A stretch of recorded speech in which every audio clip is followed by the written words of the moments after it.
څوک چې ژبه دې پښتو یایي افغان دی چې دا نه مني پښتون نه دی ګلخان دی او څوک چې خپل تاریخ ته شا کړي هغه ورک شي موږ ته پاتې دا وصیت له باچا خان دی دا د خپل قاید اعظم د مبارک شه خو زما د خپل ابدالو میرویس خان دی سهار به راځم هم په نیمه شپه به راځم هم په سهار به راځم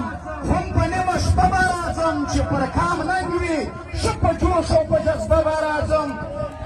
او له دې وطن مې د چا پلار منې کولی نشي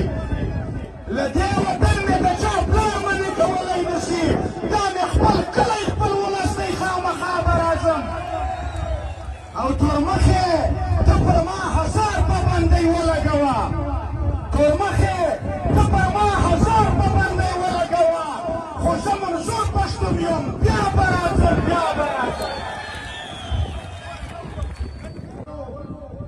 هغه خپل بدنام شو چا به چې موږ بدنامولو هغه خپل بدنام شو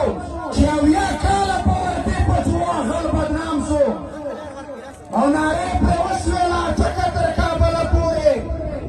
نارې پرې وشوېله ټکه تر کابله پورې دغه تورمخی سړی نه دی مکمل بدنام شو اوس چې یوه مو ژبه یو مو دین یو مو رواج یو کلتور ډیورنډ دا څه چې د چا پلار مو بېلولی نه شي ای ګیلونه موږ د لوی سر احمدشاه لمسي یو نو دا به دغه